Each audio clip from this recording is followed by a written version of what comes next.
I am going to be going over Riverview Library's Learning Commons, Learning Center, Learning Commons page. And Kayla and I have worked on this summer. She's been working on it a long time before, but definitely tweaking it to make it more user-friendly for our students and staff at Riverview. Very excited to showcase this to them this fall. It's been nice to have a team member working on this with me and having so many great ideas. So on the home page, you're going to notice the first thing I added was the mission statement of our library. After we talked about that, I think it's very important to be a part of our every page of our website. And you'll notice I put it also underneath my picture. This is something I want to post in the library as well. And then you're going to notice that I did add the library, Riverview Library website introductory video. That one I had done just to introduce students to our page and staff too. On the right-hand side, I did add this little interactive piece about best mystery book, and how you use this is when you find your favorite one, you click on it and you can submit it. Once you submit it, you're able to see what the results are and then or go back and show the poll. So this can change, and I plan to have that change as the year goes on. We haven't had one of those on our site before, which I'm excited about. I really liked your thoughts on Books and Library Zone. I actually think maybe Books Plus should go under Library Zone or be the first page of Library Zone. It's something I have to mull over still, but I really like your thoughts and I need to just think about it before I officially make that change. I also liked your thoughts about the Follett versus Destiny. I do want to keep Follett up because that's what kids are used to, and I'm going to keep that there as that search. But it's something I want to transition to because Destiny Discover is wonderful to use as well, and I want kids using that more. So I just changed it up and got rid of the one and have Destiny Discover here, and I want kids to be able to access both, but it's nice to have that here. I added book recommendation, quick video here, to be able to show some book recommendations from students and staff from our 52 book challenge from this school year, and just to entice people to read books. And I do like that better on this page as well. But I would love to know how to get rid of this white space. So if you have any suggestions, please let me know. I've tried a lot. I think that's all I did on this page. And if we go to Library Zone, and again, thinking about meshing those things, this Flipgrid is going to be for teachers to make quick little suggestions. I usually have them fill out a Google form. This year I'm going to actually have them do a Flipgrid during in-service to share about their favorite middle school book for students. I also added in a quick little Padlet about your favorite character. And again, not quite sure how we're going to do this page. I'll probably move these around, but it's a good start to get us thinking about the interactive piece. I definitely think we needed that. I also worked on the March Madness tournament page. This is one of the things we focus on in the library to encourage students to share their excitement about books. And you'll see that I added information about this year's March Madness, the winners, the runners up, and information about those about the books, and also from the year before, the winner from the year before. On the bottom right, I did add a automatic slideshow about popular titles. I think I added the Sweet 16. So the other popular titles that students had checked out this school year and were part of the March Madness. On the left-hand side, I added in NCAA teams, actually, another interactive piece, so students can choose their favorite and submit, and they can see the votes there. Didn't have that before. And at the bottom, a Padlet for students to add a book that they would like to see for the 2019 tournament. So a couple different interactive pieces there. If we go to Information Zone, you'll notice that my video got moved here. Kayla did that. Thank you, Kayla. And I think it is better space here. I just really liked what she had added down here about the big six, and I was trying to figure out how to put this all together. So this is my instructional screencast showcasing and teaching students and staff about our new flicks, specifically science flicks, and the instructional sheet is below. Hopefully you can access it now.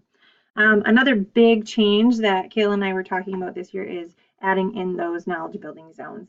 And I specifically added the 1 to science building zone, and I asked the 6th grade teachers, hey, what's your least favorite topic to teach? And this was it, rocks and minerals. Their focus was geology. And so hopefully this is going to spice life up in the 6th grade classrooms, in the science rooms. So I did embed some videos just in general about geology and rocks and minerals. On the Getting Started page, you'll have students, there's 4 sections, and students are able to add, well, I added their goals and then the question, that their big question, and I did add those alt text. Thank you for that. And then resources. When I went to resources, definitely found a lot of resources. I was super excited about this page when I started working on it. The first 3 are definitely just general geology sites that have some really great information for all 4 of those topics that they go through. And then I split them up with erosion and a video embedded, and then a Padlet to connect with it as well. And then underneath that, really specific things about erosion right underneath, three links. And then the next one would be rock cycle, and here it's a video, Bill Nye rock cycle, and then a quick form just to submit their knowledge about rocks. And then 3 links and 3 more sources for them to use to learn more about rock cycles. And then the plate tectonics, 2 videos, short videos explaining plate tectonics. I was trying to pick one, and they're both so well done that I decided to do the 2 videos there, and then 3 articles underneath. And then the last one is the changing Earth, changing geology. And in this case, it was a video, and found a Google Trek. So I was super excited about this, to do some virtual reality in there. And I hope that students enjoy that as well. I do have the links to the general databases connected to our library, and if there are important handouts, we will add those here. Communication. You are going to notice that in communication, we have, first, it's just general, post your questions for other people to see, and they can answer each other on there as well. And then the next part, I did blend, like your suggestion was, the communication, the workspace, and the products all into one. And I agree, I felt like I was duplicating a lot of things, and I think that just makes sense. So you're going to notice hopefully a different activity, or kind of a different activity with each one. This case, they're summarizing their activity, either the one that they chose to do independently or with the partner. The next one, for the rock cycle, they're actually creating a slideshow and screencastifying it so they can explain it, but then putting the link here so kids can watch each other's. And then the earth plates, where they are doing a digital drawing, taking a screenshot and then adding their screenshot to a Padlet. So a lot of digital pieces to it. And then Earth's changing surface, where this is 2-part, where they're actually letting know what the research is and making that connection, and then also doing a video in the Flipgrid to be able to share their information and their learning with their student, or the other students in the classes, and their staff or their teachers. There will be rubrics and assessments linked in here as well. Tutorials. At this point, I just have 2 of them. I would like to add more here because there's a lot of digital pieces to this. On the left-hand side is just a general slideshow explaining, hey, how do you use a knowledge building center? And then on the right-hand side, you'll see a video explaining how to use a Padlet that I created quickly. Models. These are just some general models. Again, I would like to see more of the student work as well in this place. And the last part is reflections, and I did separate it into self-reflection, so independent reflections that they would submit, and then also group reflections, and I would hope that they would fill those out together.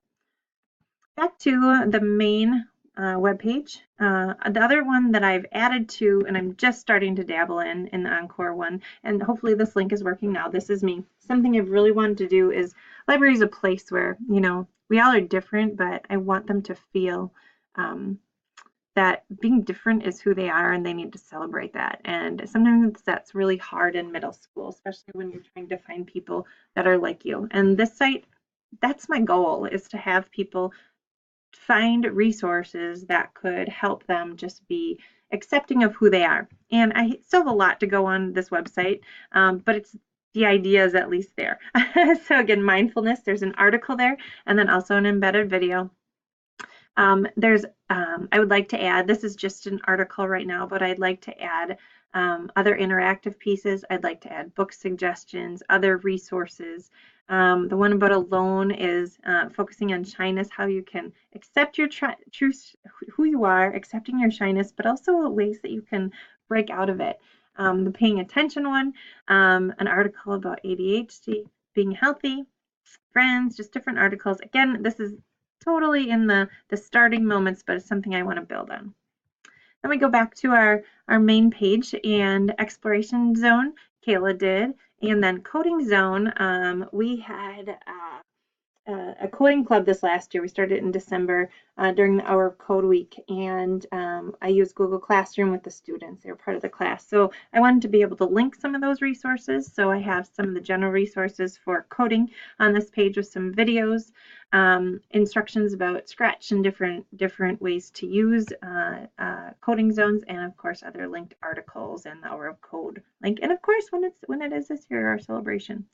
We have our creation zone, our teacher zone, but the next one I want to focus on, I did this time, was digital literacy zone, adding in just some general things about digital literacy. And I did take your suggestion to move things that were more pertinent to students, and I still don't know what to do. I don't want to have a separate page for parents right now. I'm not sure. And right now I do have that blog underneath that I need to work on a lot, but it's started and the ideas are there, but definitely the main focus is digital literacy. The scope and sequence is another one of my babies that I really want to work on this next school year. I am talking about it with other library media specialists, but no one's really ready to start. But I feel like our teachers in the middle school are, and they are asking for something like this. So I've created a draft, and hopefully it will just be just this ever evolving thing that will be very helpful for students and staff to focus on specific technology skills. And then if you flip to the next page, you'll see the digital citizenship for that year as well, the things that we're going to focus on hard. So sixth grade again, the technology scope and sequence, and then sixth grade digital citizenship. And again, seventh and eighth grade have the same ones as well. You can just flip over and see those, the digital citizenship, and then you can flip back to see the scope and sequence. And then underneath is a Padlet for students and staff to give their suggestions, how they're feeling about it, things that they like in that grade level, things that don't fit, things that they should add, so on and so forth. So I think I had all the main things. I went a little over my time. I apologize for that, but hopefully there's a lot of good things to share that I'm very excited about. Thank you.